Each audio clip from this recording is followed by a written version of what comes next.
અંકલેશ્વર નજીક national highway number 48 પર રાજપીપળા ચોકડી ઓવરબ્રિજ પર ટેમ્પો ટ્રક વચ્ચે માર્ગ અકસ્માત, ટેમ્પો ચાલકનું મોત.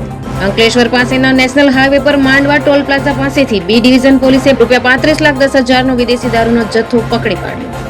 હિન્દુવાદી નેતા કમલેશ તિવારીની હત્યાના આરોપીની ધરપકડ. સુરતમાં મિત્રને ચપ્પુ બતાવી 7 લાખની કાર પડાવી યુપી ફરાર થઈ ગયો હતો.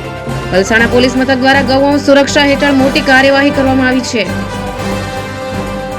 સુરત જિલ્લાના અરેડ સ્થિત તડકેશ્વર ગામમાં કરોડો રૂપિયાના ખર્ચે બનેલી નવી પાણીની ટાંકી થઈ ધરાશાયી. આ ઘટના ટેસ્ટિંગ દરમિયાન બની 3 મજૂરો થયા ઘાયલ. અમદાવાદમાં મુસાફરો ભરેલી AMTS બસ ભડભડ સળગી, જીવ બચાવવા કૂદ્યા પેસેન્જરો. બનાસકાંઠાના થરાદ તાલુકાના ચામુંડાનગર વિસ્તારમાં રહેતા કિરણ ઠાકોરને 2 શખ્સો દ્વારા ધમકી આપીને માર મારવામાં આવતા યુવકે કેનાલમાં ઝંપલાવી આત્મહત્યા કરી. સુરતના અમરોલીમાં 11 વર્ષની બાળાનો પીછો કરી નરાધમોએ હાથ પકડ્યો. પોલીસે બંનેને શોધી કાઢી કાયદાનું કરાવ્યું ભાન. 800 કરોડના એનમાર્ટ કૌભાંડના માસ્ટરમાઇન્ડ 11 વર્ષે ઝડપાયા. દેશના 6 રાજ્યોમાં હજારો રોકાણકારોને ચૂનો લગાવ્યો.